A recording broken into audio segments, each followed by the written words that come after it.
sold to Kanika and Company. Goods costing rupees 1 lakh at 20% profit, allowing 10% trade discount and 5% cash discount. Kanika and Company made 40% payment immediately by check. चलिए इस transaction को समझते हैं कि ये transaction हमें क्या कह रही है। देखिए, sold to Kanika and company, goods costing, cost, कोई भी कंपनी, कोई भी फर्म, कोई भी बिजनेस कभी भी कॉस्ट पर सेल नहीं करता है, ये डेफिनेट है। गुड्स हमेशा सेल किया जाता है प्रॉफिट पे, और यहाँ प्रॉफिट कितना है 20%, तो पहले प्रॉफिट होगा फिर ट्रेड डिस्काउंट होगा, तो सीक्वेंस हमेशा सेम रहेंगे, वो कभी चेंज नहीं हो सकते। तो 1 लाख का 20% करेंगे तो कितना आ जाएगा 20,000। तो एग्जैक्टली गुड्स की लिस्ट प्राइस क्या रहेगा 1,20,000। लेकिन फिर इस पे क्या दिया है ट्रेड डिस्काउंट 10%, इसका 10% करेंगे तो बन जाएगा 12,000 और रिमेनिंग रह जाएगा 1,08,000। ये क्या है ट्रेड डिस्काउंट जिसकी एंट्री नहीं होती है। तो एग्जैक्टली एंट्री कितने से होगी 1,08,000 की, या तो परचेज में आएगा या सेल में आएगा यहाँ पर। चलिए उसके बाद कैश डिस्काउंट तो है, लेकिन कैश डिस्काउंट हमेशा पेमेंट के टाइम होता है, और यहाँ पेमेंट कितनी है 40%। तो कंप्लीट अमाउंट पर ट्रेड डिस्काउंट, कैश डिस्काउंट नहीं होगा, तो कैश डिस्काउंट होगा 40% ऑफ 1,08,000। तो हम कैलकुलेट कर लेंगे कि 40% ऑफ 1,08,000 कितना है और 60% कितना है।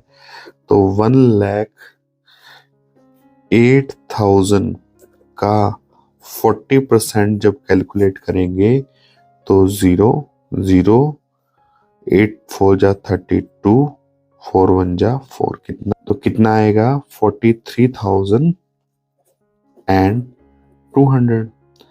अगर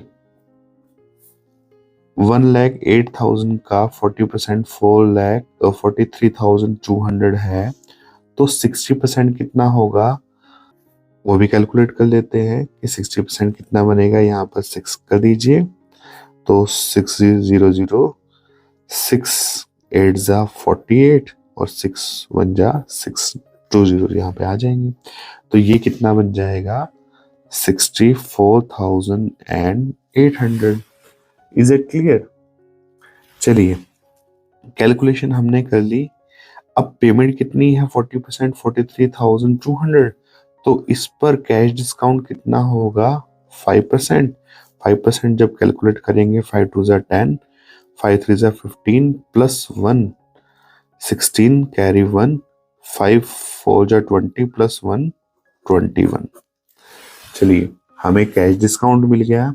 तो कैश डिस्काउंट के बाद पेमेंट एग्जैक्टली कितनी होगी 41,040। चलिए हमने कैलकुलेशन कर ली कि 1 लाख कॉस्टिंग था, 20,000 का उस पर प्रॉफिट था, टोटल बन गया 1,20,000। ट्रेड डिस्काउंट कितना हो गया 12,000, तो रिमेनिंग रह गया 1,08,000।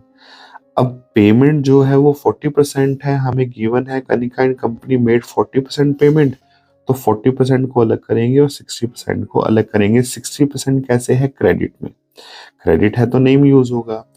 तो 40% ऑफ 1,08,000 कितना बन जाएगा 43,200। इसका जब 5% डिस्काउंट कैलकुलेट करेंगे तो 2,160 बन जाएगा, और कैश डिस्काउंट काटने से हमेशा क्या आता है कैश, और यहाँ पर क्या है बैंक, और ये कैसे है क्रेडिट में। चलिए अकाउंट चूज करते हैं।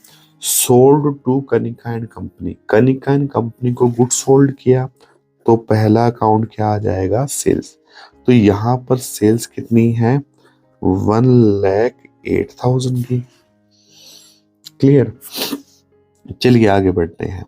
कैश डिस्काउंट कितना है, डिस्काउंट है हमारा 2,160 का। एग्जैक्टली पेमेंट कितनी हो रही है 41,040 रुपीज की। ये पेमेंट बैंक के थ्रू हो रही है, चेक मिला है तो बाय डिफॉल्ट ऐसा मान लेंगे कि चेक को उसी दिन जमा करा दिया, क्योंकि इसके आगे क्वेश्चन है ही नहीं। तो बैंक में जमा कराए का कितने का चेक जमा कराया होगा, 41,040 रुपीज का। और क्रेडिट में कितना है, 64,800।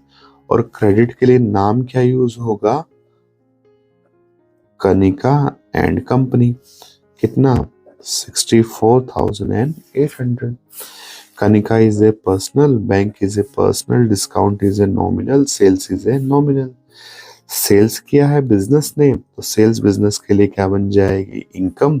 और इनकम क्या होती है, क्रेडिट। चलिए डिस्काउंट पे बाद में रूल लगाएंगे। कनिका को सेल किया तो कनिका क्या बन जाएगी, रिसीवर। और रिसीवर क्या होता है, डेबिट। बैंक में हमारे जमा हुआ है चेक तो हमारा बैंक अकाउंट क्या बन जाएगा, रिसीवर। और रिसीवर क्या होता है, डेबिट। डिस्काउंट, पेमेंट कौन ले रहा है, हम सेल कर रहे हैं तो पेमेंट भी हम ले रहे होंगे। हम पेमेंट लेंगे तो डिस्काउंट भी हम देंगे। हम देंगे तो हमारे लिए क्या बन जाएगा, एक्सपेंस। एक्सपेंस क्या होता है, डेबिट। और हमें पता है क्रैमिंग रूल, बैंक डेबिट तो डिस्काउंट भी क्या होना था, डेबिट।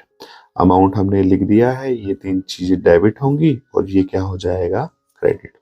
आई थिंक आपको एंट्री समझ में आ गई होगी। यूं ही चैनल पर बने रहें और यूं ही हम सभी चैप्टर्स को डिटेल में करेंगे।